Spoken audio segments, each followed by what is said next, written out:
Assalamualaikum warahmatullahi wabarakatuh. Perkenalkan, nama saya Devan Putra. Saya mahasiswa Fakultas Pendidikan Bahasa Inggris. Dan dalam video ini saya bertujuan untuk melakukan tugas akhir pendidikan dan pembelajaran.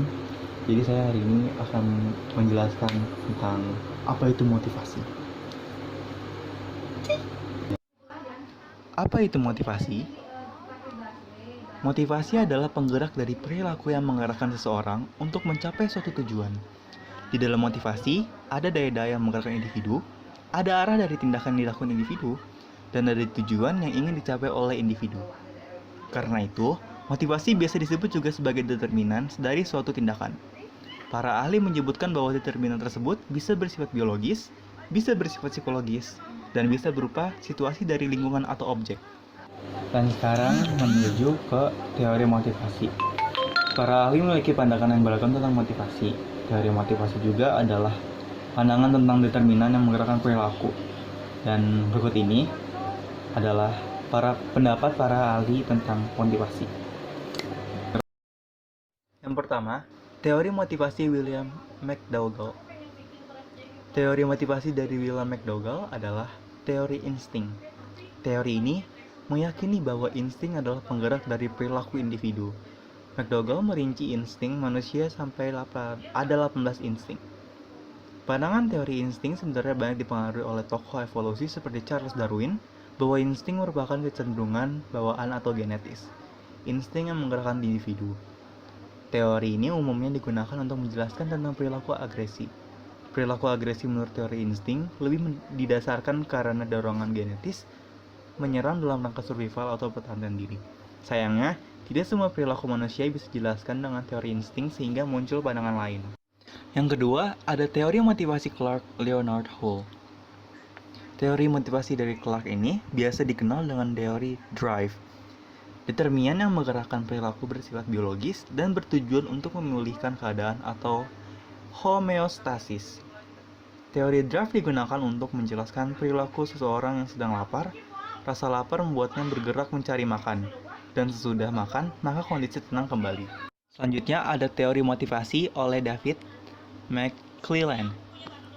David terinspirasi dari Henry Murray yang menyebutkan bahwa kebutuhan manusia pada dasarnya ada 17 kebutuhan. David berpandangan bahwa kebutuhan mendasar manusia adalah kebutuhan berprestasi, kebutuhan berkuasa, dan kebutuhan untuk membangun sebuah hubungan. Ketiga kebutuhan tersebutlah yang menjadi penentu keberhasilan seseorang. Dari ketiga dorongan tersebut, motivasi berprestasi merupakan kebutuhan yang lebih banyak mendapat sorotan. Dari David sendiri, berkembang achievement motivation training untuk membangun motivasi berprestasi sehingga promosi kerja karyawan naik. Selanjutnya, ada teori motivasi dari Victor E. Froome. Victor menyebutkan bahwa motivasi merupakan kombinasi dari valensi atau keinginan mendapat hadiah, harapan atau peluang keberhasilan, instrumentalitas, atau keyakinan akan kemampuan. Sebagai gambaran, seseorang akan bersemangat mengikuti lomba ketika ia memiliki keinginan kuat untuk mendapatkan hadiah. Peluang untuk menang terbuka lebar, dan ia yakin dengan kemampuannya bisa menjadi juara. Teori motivasi Victor ini disebut juga teori harapan. Rumusnya adalah motivasi sama dengan valensi dikali harapan dikali instrumentalitas. Yang terakhir, ada teori motivasi oleh Abraham Maslow. Abraham dikenal sebagai seorang tokoh psikologi humanis. Selain itu, ia juga dipandang sebagai pencetus psikologi transpersonal. Di dalam psikologi humanis, motivasi yang menggerakkan seseorang adalah dorongan untuk aktualisasi diri. Maslow mencetuskan piramida kebutuhan untuk menggambarkan motivasi dalam diri seseorang. Kebutuhan paling bawah adalah kebutuhan fisiologis, rasa aman, cinta atau kasih sayang, penghargaan, kemudian aktualisasi diri. Aktualisasi diri merupakan puncak dari dorongan yang mendasari tindakan seseorang.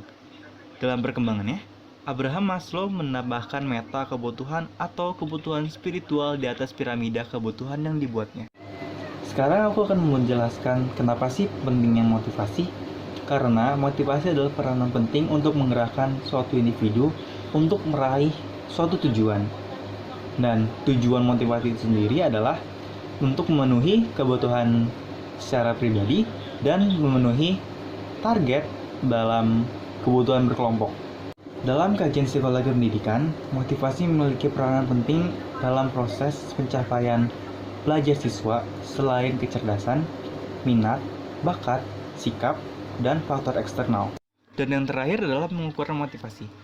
Motivasi dalam diri seorang bisa diketahui dan diukur. Pengukuran motivasi bisa dilakukan dengan sejumlah cara berikut ini. Yang pertama adalah observasi.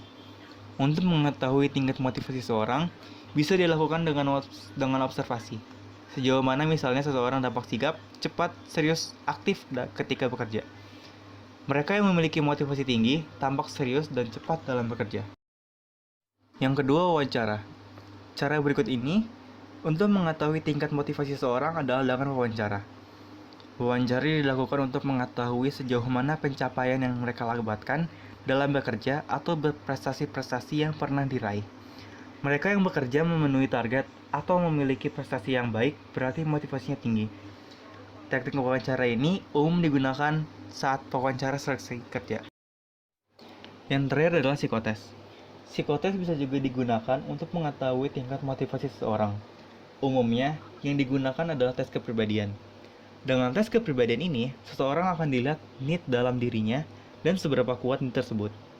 Alat tes yang digunakan antara lain grafis, Warteg, TAT, CAT, Papiskotik, dan lain sebagainya. Alat tes tersebut umumnya tidak hanya mengungkapkan satu aspek atau motivasi saja, tetapi banyak aspek psikologi yang lain. Sekian dari saya, mohon maaf apabila terjadi banyak kekurangan dalam video tersebut. Semoga video ini bermanfaat dan sampai jumpa di video selanjutnya. Dadah!